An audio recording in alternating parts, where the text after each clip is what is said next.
How did we first cross the vast, empty oceans? Before the hum of engines, before the crisp fold of a paper chart, how did humanity find its way across the featureless sea? There was no satellite to whisper directions from orbit. There was only a fragile wooden vessel, a determined crew, and the boundless dome of the sky above. The answer to this profound question is not found in a machine, but in the extraordinary power of the human mind. It lies in an ancient and almost forgotten art.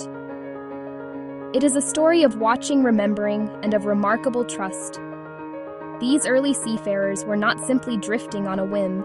They sailed with purpose. They looked up and saw not a random scattering of lights.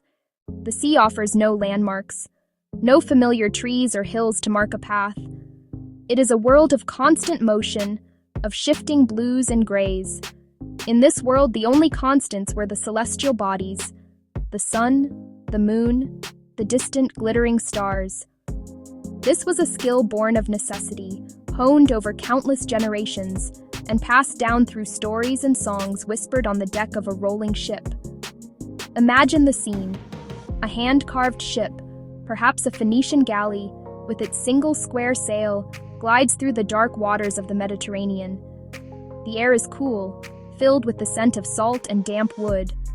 The only sounds are the gentle lapping of waves against the hull, the creak of the mast, and the soft murmur of sailors' voices. There is no glaring electric light to wash out the heavens.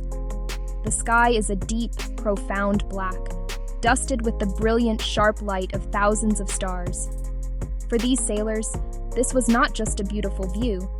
It was their office. It was their library. It was their only hope of reaching home. To navigate this way required a different kind of intelligence. It was not about reading text or calculating figures on a screen. It was about deep observation. It was about noticing the subtle shifts in the world around them.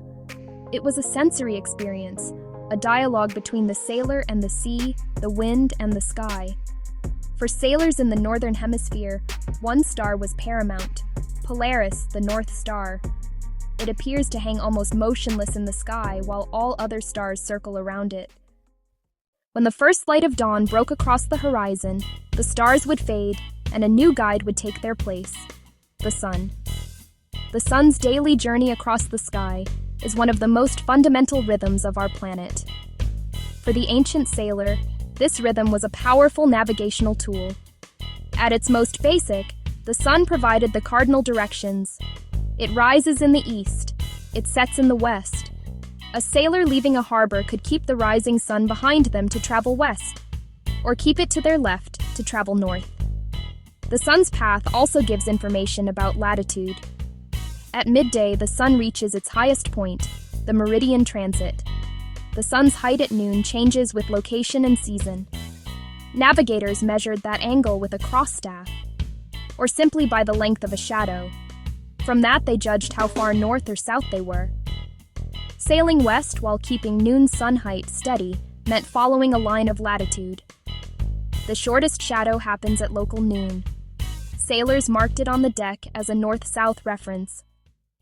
But what of those nights when clouds obscured the stars? Or on nights when the moon was so bright it washed out all but the most brilliant constellations? The moon itself, humanity's closest celestial companion, also served as a guide. While its path is more complex than the sun's, it still follows a predictable track across the sky.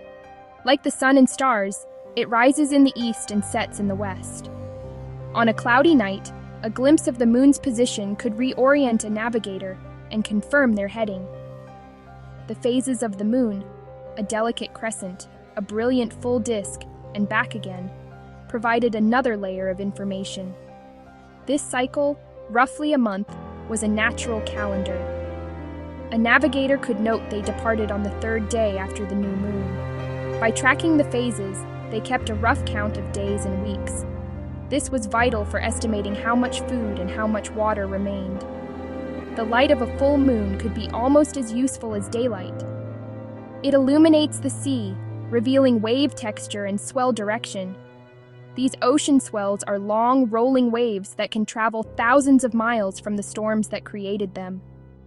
an experienced Polynesian navigator could feel the canoe meet these swells.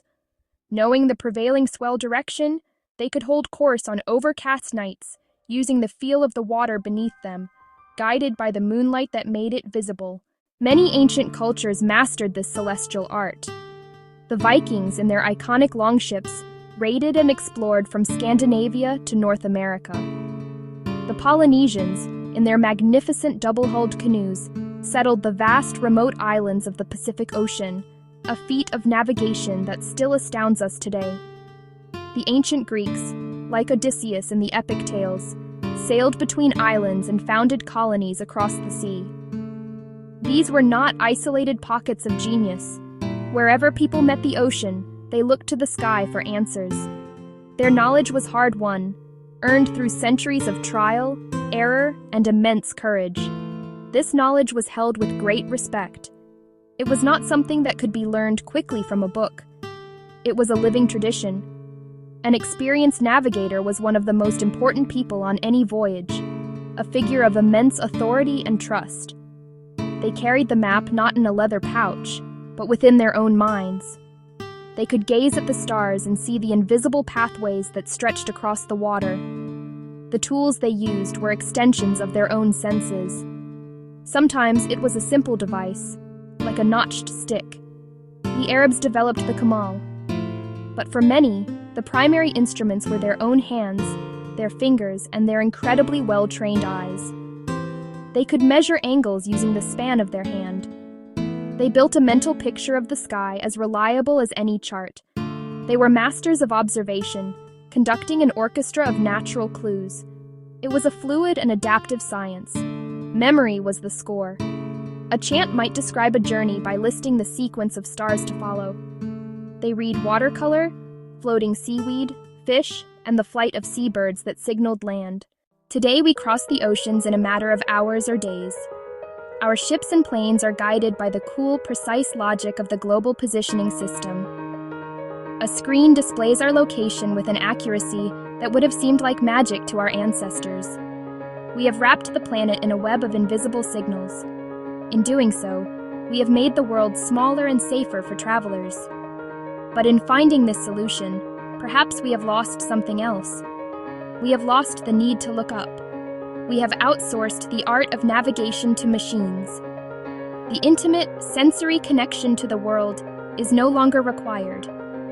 The skills of the ancient mariners serve as a powerful reminder of the untapped potential of the human mind. So the next time you find yourself away from the glare of city lights, look up into the deep, dark expanse of the night sky and take a moment. Long before modern technology, humans looked to the sky and found their way.